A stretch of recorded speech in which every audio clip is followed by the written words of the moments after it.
Assalamualaikum warahmatullahi wabarakatuh. Waalaikumsalam warahmatullahi wabarakatuh. Perkenalkan, nama saya Naura Ruby Adelia. Saya dari kelas 5B. Hari ini saya akan menceritakan tentang cerita Malin Kundang dari Sumatera Barat. Pada zaman dahulu, di desa nelayan di Laut Air Manis, Sumatera Barat, hiduplah satu keluarga nelayan. Karena kebutuhan keluarga keuangan tersebut, akhirnya sang ayah memutuskan untuk pergi merantau menyeberang lautan yang sangat luas. Namun, sang ayah pun tidak pernah mengabari keluarganya dan meninggalkan istrinya yang bernama Mande Rubaya. Kemudian, sang istri pun membesarkan anak mereka yang bernama Malin dengan seorang diri. Oleh sang ibu, Malin sering dikundang-kundang atau dibawa kemana saja. Itulah yang menjadi panggilan baru bagi Malin, yaitu Malin Kundang. Malin tumbuh sebagai anak yang cerdas walaupun sedikit nakal. Malin juga sering mengejar hewan menggunakan sapu dan memukuli mereka. Hingga pada suatu hari, ketika Malin sedang mengejar ayam dan ingin memukul mereka menggunakan sapu, Malin terjatuh dan bebatuan tersebut mengenai tangan lengannya Malin sehingga terjadinya luka. Luka tersebut meninggalkan bekas pada lengan sang Malin. Beranjak dewasa, Malin sangat merasa iba kepada ibunya karena ibunya selalu mencari nafkah ke sana dan ke sini sendirian. Akhirnya muncul ide di pikiran Malin untuk pergi merantau seperti ayahnya. Ketika Malin menceritakan itu kepada ibunya, "Wahai ibuku, izinkan Malin untuk pergi merantau seperti ayah." Namun, sang ibu menolak Malin untuk pergi. "Tidak, Nak, ibu tidak mengizinkan Malin untuk pergi. Karena Malin adalah anak sematang wayang ibu. Dan ibu takut bahwa Malin akan menjadi ayahmu yang tidak pernah kembali dan meninggalkan keluarganya," ucap sang ibu Mande dengan khawatir. Tetapi Malin tetap bersikeras dan membujuk ibunya. "Ayolah Bu, Malin sudah tumbuh dewasa. Malin sudah bisa menjaga baik-baik. Ini demi perekonomian keluarga kita, Bu," ucap sang Malin. Kemudian ibu Mande pun akhirnya menjawab, "Ya Nak, ibu pun mengizinkan. Tetapi Malin harus menjaga diri baik-baik." Walaupun ibu Mande menjawabnya dengan berat hati. Setelah itu, Malin pun berpamit kepada ibunya. "Bu, Malin pamit ya untuk pergi merantau," ucap Malin. Setelah itu meninggalkan ibunya seorang diri di desa. Dalam perjalanan berlayar, Malin pun terjadi hal buruk menimpa kapal Malin sehingga Malin pun terdampar di suatu pantai. Warga yang melihat Malin akhirnya membantu Malin dan memberikan tempat tinggal dan pekerjaan kepada Malin. Malin bekerja sebagai anak buah kapal. Walaupun begitu, Malin bekerja dengan sangat rajin sehingga Malin dapat menjadi orang yang sukses. Malin memiliki 100 orang pekerja dan kapal dagangnya sendiri. Malin akhirnya hidup dengan kesuksesan dan kekayaan. Sehingga beberapa saat kemudian, Malin pun berhasil mempersunting seorang saudagar yang kaya. Sementara itu, ibu Malin yaitu Mande pun selalu menatap ke lautan dan berharap bahwa anaknya Malin pun kembali dengan selamat, bahkan memberikan kabar kepada ibunya.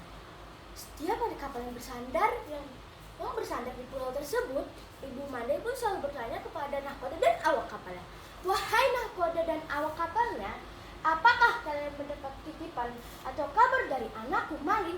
ucap ibu Mande dengan berharap.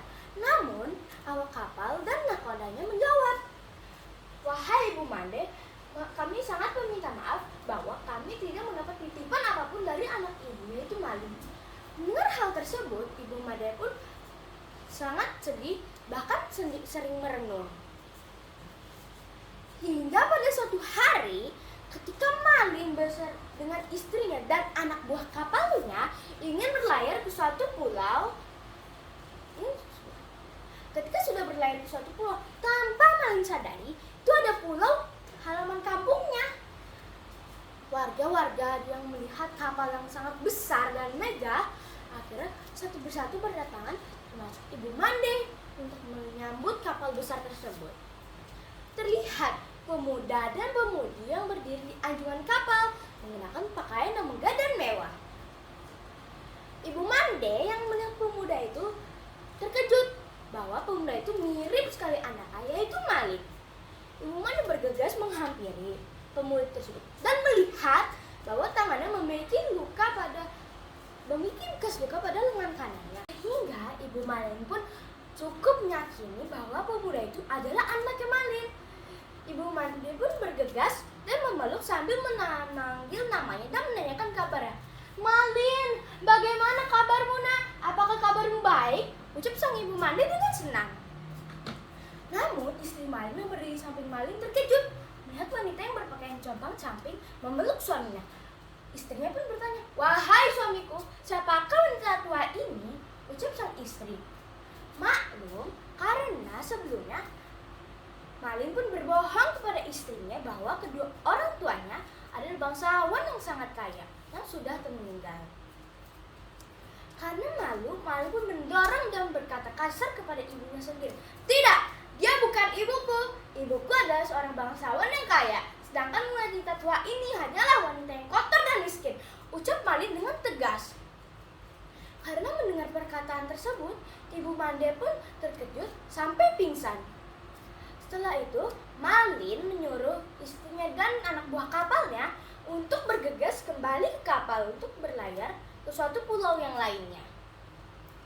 Setelah akhirnya Ibu Mande tersadar, Ibu Mande terkejut bahwa masyarakat yang tadinya berkumpul dengan ramai sekarang meninggalkannya seorang diri di pantai. Sedangkan kapal Malin dengan istrinya yang dinaiki oleh Malin dengan istrinya pun sudah jauh di tengah lautan. Ibu Mande sangat sedih dan kecewa kepada perkataan anaknya tersebut yang telah ia besarkan dengan sebaik-baik mungkin. Akhirnya, Ibu Mande mengangkat kedua tangan sambil berdoa kepada Tuhan. "Wahai Tuhanku, jika anak itu bukanlah anakku Malin, aku akan memaafkan perbuatannya. Tetapi, jika itu adalah benar anakku Malin, aku akan mengutuknya untuk menjadi sebuah batu," ucap Ibu Mande sambil merintih. Tak lama, cuaca yang tadinya cerah berubah menjadi gelap, beserta badai dan angin petir di mana-mana. Sehingga kapal yang dinaiki Malin bersama istrinya pun tersambar oleh petir, sehingga kapal itu pecah berkeping-keping. Keesokan harinya, masyarakat pada pantai tersebut pun terkejut melihat bongkahan kapal yang ditunggangi oleh Malin pun terpecah belah. Beserta salah satu warga melihat bahwa salah satu bongkahan batu seperti bentuk tubuh manusia yang sedang menunduk seolah-olah meminta maaf, beserta ikan tenggiri, ikan tenggiri, ikan teri, dan ikan belanak yang berenang di sela-selanya. Konon, masyarakat percaya bahwa batu yang berbentuk seperti bongkahan yang berbentuk seperti manusia adalah Malin yang sedang meminta maaf namun terlambat. Sedangkan ikan-ikan yang berenang di sela-sela bebatuan tersebut adalah serpihan tubuh dari istri Malin yang sedang mencari suaminya. Pesan moral dari cerita Malin Kundang adalah, jadi saat ini kita masih diurus oleh orang tua kita dan dirawat. Jadi nantinya saat kita sudah hidup sukses dan dewasa, kita tidak boleh melupakan kedua orang tua kita, melainkan kita harus tetap menghormati dan menghargai kedua orang tua kita. Demikian cerita yang saya sampaikan hari ini. Wassalamualaikum warahmatullahi wabarakatuh. Waalaikumsalam.